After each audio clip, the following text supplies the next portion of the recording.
If you're looking for an awesome but wholesome two-player digital board game that is light on rules but heavy on different ways to win, then Quilts and Cats of Calico may very well be a game that you'll be wanting to pick up. I've been privileged to have an early access press preview build to play around with for a few hours over the last week. Thoroughly enjoyed myself, and I'm very happy to give this a certified recommendation ahead of its release later on this year already.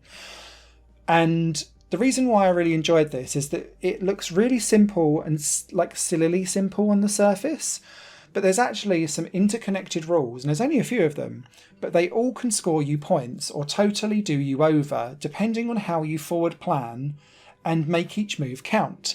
And it was one of those games where I kind of came in a bit blasé and was like, this will be easy, I'll be done with this in a little while, and I'm not really sure if it will stick with me. And then I was like, God, I've lost again. And I kept having to go back and really get to grips with just how interconnected and well balanced all of these different rules are. So, what are you doing in this game? In Quilts and Cats of Calico, the aim of the game is to score as many points as possible, and you do that by earning buttons that get sewn onto your quilt as you build it. At the very beginning of the game, you're given a couple of design hexagonal tiles, and they've got letters on, like AAA, BBB, AA, BB, CC, and so on and so forth. And what this is spelling out to you is the different patterns that you're expected to create around the edges of the hexagonal sides. So the AAA, BBB is looking at 3 of one thing and 3 of another. The AA, BB, CC is 2, 2, and 2. Now there's different ways how you can do this, because there are 6 different coloured tiles and there are 6 different patterns as well. So if you get the AAA and BBB and you put 3 light blue tiles together next to 3 green ones, for example, it will be quite happy with that, and it'll award you 7 points and sew the 7-point button onto your quilt. However, if you also manage to get 3 of one pattern and 3 of another pattern around it at the same time as the 3 green, 3 blue, you've satisfied both colour and pattern criteria, and you earn 13 points, the yellow button. And the trick here is to try and work out, as you're placing stuff around, is can you satisfy both criteria at all times wherever you're placing stuff down? And it gets very, very tricky very quickly, because you only ever have 2 tiles in your hand to choose from, and as soon as you place one down, you're choosing your next tile from the bag of quilted tiles on the right hand side. And so because you don't have free range and it's just what is there randomly at that time, quite often you don't have something that fits nicely. So it might be that you've got, say on the AA, BB, CC variety, you've got 2 yellow, 2 green, and then you've got a purple and a pink, and you're thinking, oh no. So that might not work for you, but that might be the only place that you can stick something in for now. However, it might work out that across all of those, you've got 3 patterns instead, so you can still score some points. And it's making sure that you keep an eye on both that really makes the points stack up for you, because it's very easy to just get suckered into colour matching rather than colour and pattern matching. And it's really tricky where you've got some designs that bat up against each other. So one tile ends up on 2 designs, and that kind of locks you into a certain pattern in a certain colour, and then you're actively trying to steal them every time they come up in the draw pot.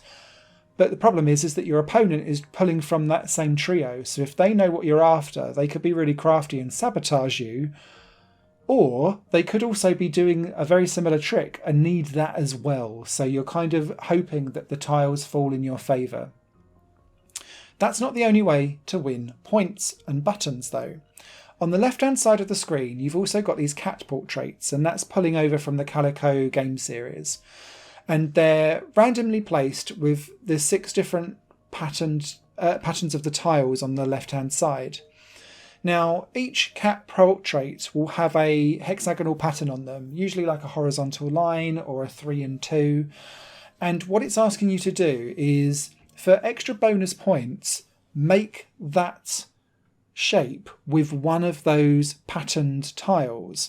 So if you've got like a line of 4 hexagonal in a row for one cat, and it's got like the polka dots or the stripes, for example, you have to have 4 stripes in a row or 4 polka dots in a row to satisfy that, and then you get a cat button to be sewed onto your quilt and you score the points of that cat.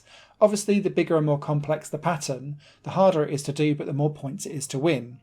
The problem with that is that if you focus on that more than the actual designs and one more than the other, one of those issues gets compromised, and so then you're trying to work out, okay, is there anywhere where I can satisfy both criteria, because that is where the maximum points in the game wins. And this was where I was initially struggling, because I didn't realise just how interconnected the 2 different ways of scoring becomes, because the space on the board is so tight, so every single move counts. There's one other way where you can score points too, and that's by having 3 of the same colour connected, like either in a row or a line or a horizontal or diagonal stripe, or just as like a little cluster.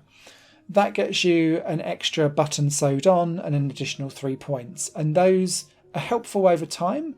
And it also, along with the cat ones, makes use of the outer perimeter of your quilt, because that is already a load of quilt tiles laid down, and they are useful for clearing those cat patterns, but also for doing match 3s where you've just been left with 2 tiles and you've got to put 1 down, but they're all going to ruin your hexagonal patterns. So there's a few spaces where you're like, I'll just stick that there. You've only got a couple, but if you can utilise those for like a nice little 3-pointer, again, that can be the difference between winning and losing. I found this game easy to pick up, difficult to master, and actually very engaging, despite like the cutesy nature of it might put some people off. You can turn the cats wandering around on or off and put them to sleep. You can flick onto the tile and see what your opponent's quilt is building at the same time, which I found quite useful. And inside the actual main digital game as well, there is I'm going to call it campaign or story mode, which goes into almost like challenge puzzles, where it's trying to ask you to get X amount of buttons for a certain way through specifically designed quilt boards and stuff like that, which I think will add just more longevity and a bit of a single player aspect to this game, although the AI was exceptionally good whilst playing this. I can't wait for this to come out. It's going to be a day one for me. Very recommended. 2 thumbs up.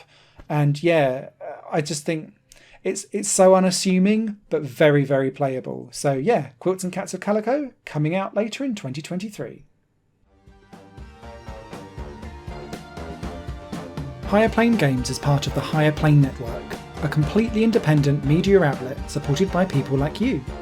The goal is to create the best possible content that cultivates a richer indie scene for games as well as music and entertainment. To find out more and to get involved, visit patreon.com/Higher Network.